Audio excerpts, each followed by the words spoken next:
అందరూ నవ్వారు. ఐటీ ఏంటి అని మాట్లాడేది, అదేంటి, అది ఎక్కడుందని మాట్లాడారు. ఆ రోజు నేను ప్రపంచం అంతా తిరిగి చెప్పాను, ఐటీ వల్ల మీ జీవితాల్లో మార్పు వస్తుంది. మీ పిల్లలకి ఎంత భూమి ఇస్తారనేది ముఖ్యం కాదు, ఎంత డబ్బులు ఇస్తారనేది ముఖ్యం కాదు, ఎంత బాగా చదివిస్తారనేది చాలా ముఖ్యం. ఆ చదువు వాళ్ళ ప్రయోజకులు చేస్తుంది. మీరిచ్చే ఆస్తి కంటే 100,00,000 రెట్లు ఆస్తి సంపాదించే శక్తి, మేధోశక్తి విద్య వల్ల వస్తుందని చెప్పేవాడిని. దాంతో చాలామంది ఊర్లో నుంచి, పల్లెటూరులో నుంచి టౌన్కి వచ్చి అక్కడ పిల్లలను చదివించడం మొదలుపెట్టారు.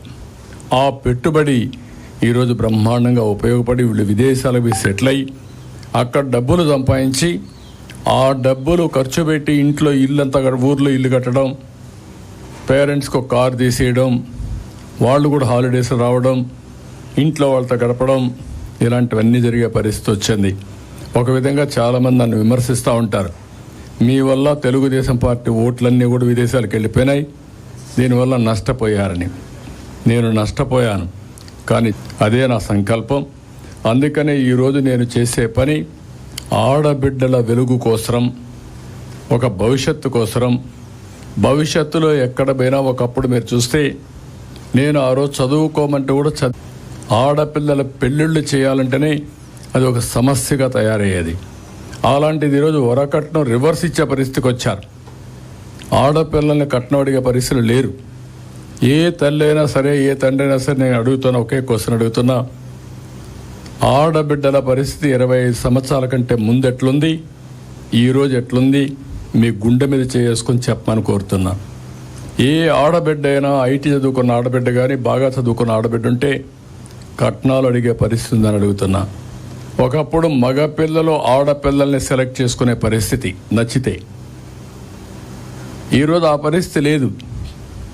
పెళ్లి చూపులని ఇవన్నీ పెట్టి ఇప్పుడు ఆ పరిస్థితి లేకుండా పోయింది. ఆడబిడ్డ మగవాడిని నచ్చితేనే చేసుకునే పరిస్థితికి వచ్చింది. అంటే ఎంత వ్యత్యాసం వచ్చిందో మీరు గుర్తుపెట్టుకోవాల్సిన అవసరం ఉంది.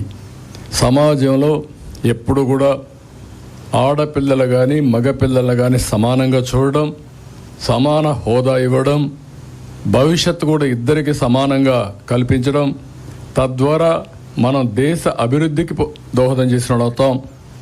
దీనివల్ల ఎకానమీలో మెరుగైన ఫలితాలు వస్తాయి.